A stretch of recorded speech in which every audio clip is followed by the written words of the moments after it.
Finally 2026 budget announce ಆಗಿದೆ. ಇದರಲ್ಲಿ ಒಂದು ಗುಡ್ ನ್ಯೂಸ್ ಇದೆ, ಹಾಗೆ ಒಂದು ಬ್ಯಾಡ್ ನ್ಯೂಸ್ ಕೂಡ ಇದೆ. ಫಸ್ಟ್ ಒಂದು ಗುಡ್ ನ್ಯೂಸ್ ಕೇಳ್ಬಿಡಿ.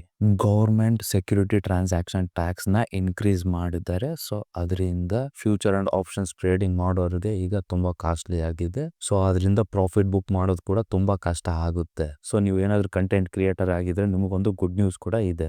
ಆರೆಂಜ್ ಎಕಾನಮಿ ಅಂತ ಒಂದು ಹೊಸ ಕಾನ್ಸೆಪ್ಟ್ ತಂದಿದ್ದಾರೆ. ಈಗ ಸ್ಕೂಲು ಮತ್ತು ಕಾಲೇಜಲ್ಲಿ ಕಂಟೆಂಟ್ ಕ್ರಿಯೇಷನ್ ಅನ್ನೋದು ಒಂದು ಸ್ಕಿಲ್ ಆಗಿ ಕಲಿಸ್ತಾರಂತೆ.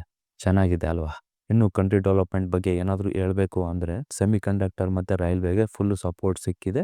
7 ಹೊಸ ಹೈ ಸ್ಪೀಡ್ ಟ್ರೈನ್ಗಳು ಬರ್ತಿದಾವಂತೆ. ಗೌರ್ಮೆಂಟ್ ಈಗ ಫೋಕಸ್ ಬಿಲ್ಡಿಂಗ್ ಮೇಲಿದೆ. ಸೊ ಟ್ರೇಡಿಂಗ್ ಮಾಡೋರಿಗಂತೂ ಸ್ವಲ್ಪ ಕಷ್ಟ ಆಗ್ಬೋದು, ಆದರೆ ಕಂಟೆಂಟ್ ಕ್ರಿಯೇಷನ್ ಮತ್ತು ಟೆಕ್ ಇನ್ವೆಸ್ಟರ್ಸಿಗೆ ಇದು ಗೋಲ್ಡನ್ ಟೈಮು ಸ್ಟಾರ್ಟ್ ಆಗಿದೆ ಅಂತಾನೆ ಹೇಳ್ಬೋದು. ಸೊ ನಿಮಗೇನು ಅನ್ಸುತ್ತೆ? ನಿಮಗೇನಾದರೂ ಬಜೆಟ್ ಮಂಡನೆ ಬಗ್ಗೆ ಕೇಳಬೇಕು ಅಂದರೆ next video complete detailed video ಮಾಡಿ ಅಪ್ಲೋಡ್ ಮಾಡ್ತೀನಿ, ವೇಟ್ ಮಾಡ್ತೀರಿ. ಸೊ ಈ ಕಂಟೆಂಟ್ ನಿಮಗೆ ಇಷ್ಟ ಆಗಿದ್ರೆ ಲೈಕ್ ಮಾಡಿ, ನಿಮ್ಮ ಫ್ರೆಂಡ್ಸಿಗೂ ಶೇರ್ ಮಾಡಿ. ನಿಮಗೇನಾದರೂ ಡೌಟ್ ಇತ್ತು ಅಂದರೆ ಕಮೆಂಟ್ ಮಾಡಿ, ನಾವು ಉತ್ತರ ಕೊಡ್ತೀನಿ. ಮತ್ತೆ ಸಿಗೋಣ. Thank you.